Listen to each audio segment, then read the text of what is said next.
ফাদলের ব্যাখ্যা দিয়েছেন ইসলাম, কোরআন এবং কি এলেম।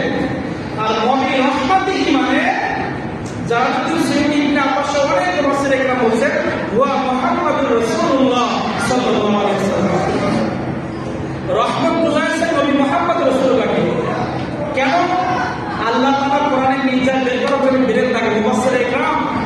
এই রহমত তো আল্লাহ ডাইরেক্ট বলা যায় না, কি বিরেক খাটিয়ে খাটিয়ে বাস্তবতার সাথে হাজার শব্দের সাথে মিলায়ে অনেকগুলো হাদিস গবেষণা করে এই অবিরহমাতিহি ব্যাখ্যা বের করা লাগছে।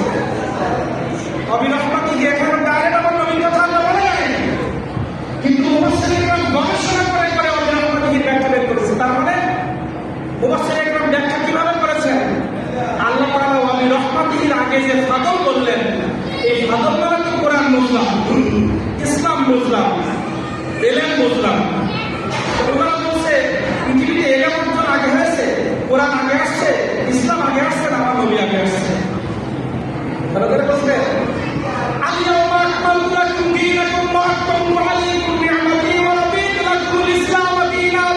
খুব খেয়াল করে শুনবেন, একটা আয়াতের তাহকিক করতে গেলে অনেক হাদিস গবেষণা করা লাগে, অনেক আয়াত, কারণ একটা আয়াতের ব্যাখ্যা করতে গেলে তাফসীর করার জন্য কয়েকটা বিষয় লাগে।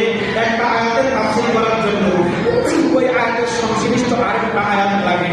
একটা আয়াতের তাফসীর বোঝার জন্য ওই আয়াতের সাথে সংশ্লিষ্ট অন্য সূরা থেকে আরেকটা আয়াত নিয়ে বুঝতে হয়, মিলাতে হয়।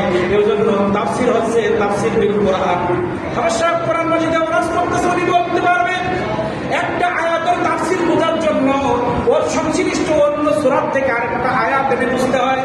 একটা তাফসীর বোঝার জন্য হাদিস থেকে হাদিস এনে ওই আয়াতের পাশে বসাতে হয়।